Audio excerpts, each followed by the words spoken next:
ప్రభుత్వం ఉన్నప్పుడు హైదరాబాద్లో 3 సంవత్సరాల కిందట వర్షాలు వచ్చినప్పుడు ఎక్కడ చూసినా ఏ కాలనీ చూసినా నీటితో మునిగిపోయి ఇబ్బందులు పడ్డ పరిస్థితి చూసినాం.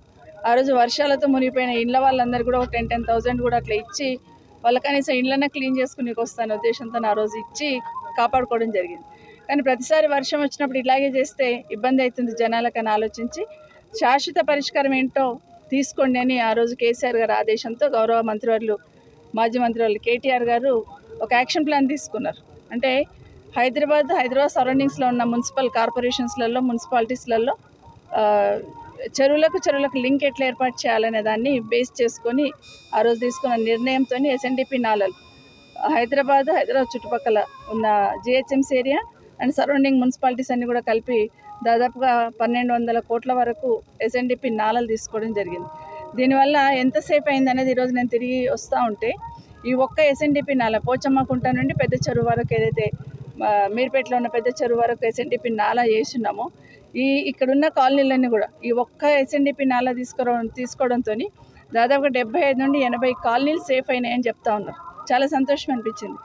వస్తూ ఉంటే లేడీస్ అందరు కాలనీ వాళ్ళందరూ గతంలో మేము మోకాల లోతు నీళ్ళల్లో ఉన్నాము, లేకపోతే నడుము లోతు నీళ్ళల్లో ఉన్నాము, మా ఇండ్లన్నీ మునిగిపోయినాయి, వర్షం వస్తుందంటే భయపడే వాళ్ళం అని చెప్తున్నప్పుడు ఇప్పుడు వర్షం వచ్చినా నిర్భయంగా నిశ్చింతగా ఉన్నామని చెప్తుంటే సంతోషం అనిపించింది. ఏదైనా పని చేస్తున్నప్పుడు ఫలితము పాజిటివ్గా ఉంటే నిజంగా సంతోషం అనిపిస్తుంది. గౌరవ కేసీఆర్ గారికి ప్రత్యేకంగా ధన్యవాదాలు. ఎందుకంటే శాశ్వత పరిష్కారం చేసుకున్నాం. ఈ ఒక్క ఎస్ఎన్డిపి నాలనే 14 కోట్లు పెట్టుకున్నాం. అట్లాగే ప్లాన్ చేస్తున్నప్పుడు మొదటి విడత, రెండో విడత, మూడో విడత అని 3 రకాలుగా ఎస్ఎన్డిపి నాలలు ప్లాన్ చేస్తున్నాం. మొదటి విడత పూర్తి చేస్తేనే ఇంత అన్ని కాలనీస్ కూడా మునిగిపోకుండా సేఫ్ గార్డ్ అయిన సందర్భం. రెండో విడత, మూడో విడత కూడా టేకప్ చేయాలని ప్రభుత్వాన్ని డిమాండ్ చేస్తా ఉన్నాను. రెండో విడత కూడా ఓన్లీ హైదరాబాద్ సిటీలో తీసుకోవాలని నిర్ణయం చేసుకుంటున్నారు. కానీ ఈ పక్కనున్న మున్సిపాలిటీస్ కార్పొరేషన్స్ తీసుకుంటేనే హైదరాబాద్ సిటీలో ఇబ్బంది లేకుండా ఉంటుంది. కాబట్టి సెకండ్, థర్డ్ విడత కూడా తీసుకోవాలి. రెండో విడత మనము కోమటికుంట నుండి మళ్ళీ పెద్ద చెరువు వరకు ఇంకో నాల పెట్టున్నాం.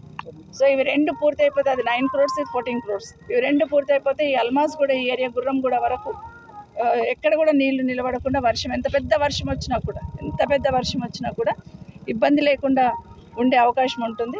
కాబట్టి ప్రభుత్వాన్ని డిమాండ్ చేస్తున్నాం. మిగతా ఎస్ఎన్డిపి నాలలు కూడా తీసుకోవాలి. ఎన్నో హైడ్రాన్ ముందు పెట్టుకుని ఒక ఇల్లు కూల్చినంత మాత్రం వరదలు అరికట్టలేరు.